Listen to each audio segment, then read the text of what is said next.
Alright, you guys, I wanted you to watch a video. I don't know how to uh, properly, what do you call it, mirror a video, so here it is. This is a friend of mine on YouTube. His name is Enraj, and he's got a new product. It's a solar hybrid charge controller, and you can actually run an electric hot water tank. You don't have to do any modifications to it. You don't have to buy a different element. You use the same element.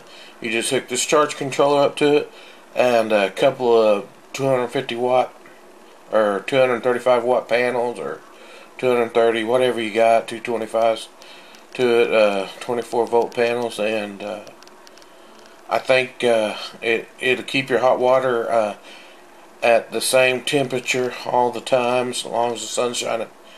And I think if you add more solar panels, it can heat the water up, pretty quick in just a little while, and keep it hot. And it'll actually make the water too hot, so overnight, whenever it gets dark, it will stay hot overnight, but the temperature come down. But it'll actually be so, it heats the water up so hot that it's too hot, and then overnight, when the sun's not shining, it will temperature come down. So I mean, you're gonna have hot water all the time. But it's a great idea, and I want you to watch this. I'll put the guy's name underneath in the description.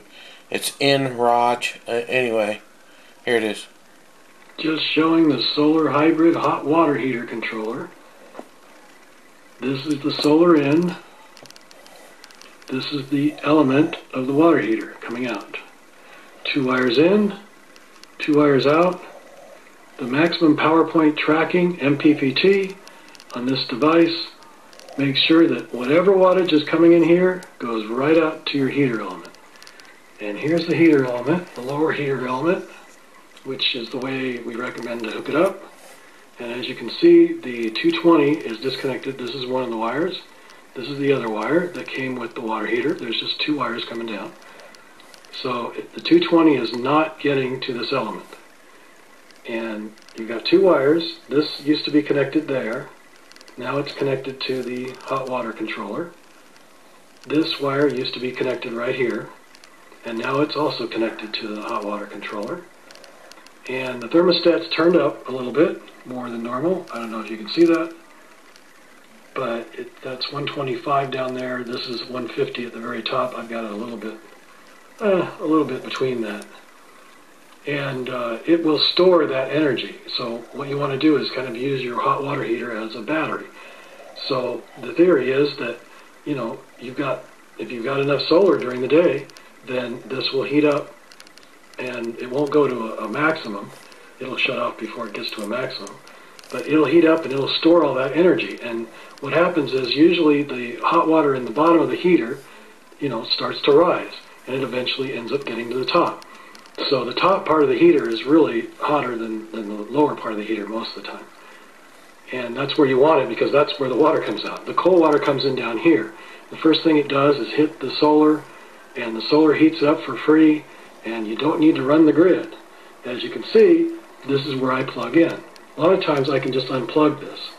So depending on my demand, and most of the time the grid is not coming on during the day.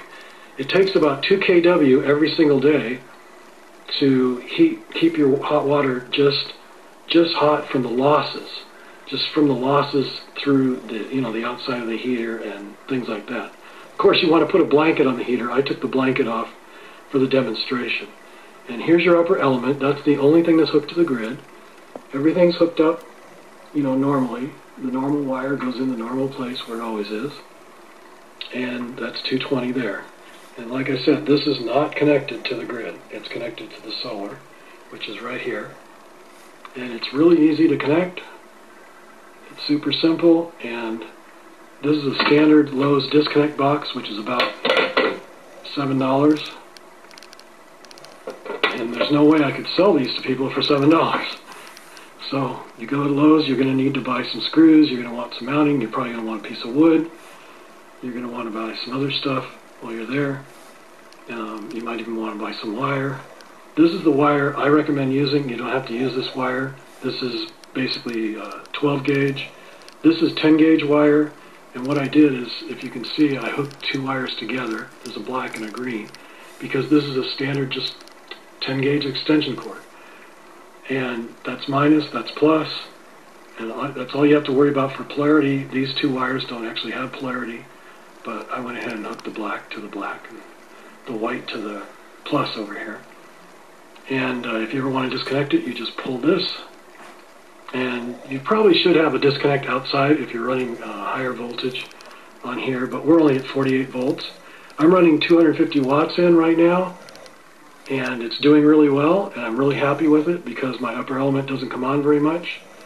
But the recommended, standard recommended panels is 224 volt panels, and you want to do about 220 watts on each panel. And you can get those for about $1 a watt now, delivered to your door. So look around for a really good deal on the panels, put them up, hook this thing up, super simple, and next thing you know, you've got a solar hybrid hot water heater.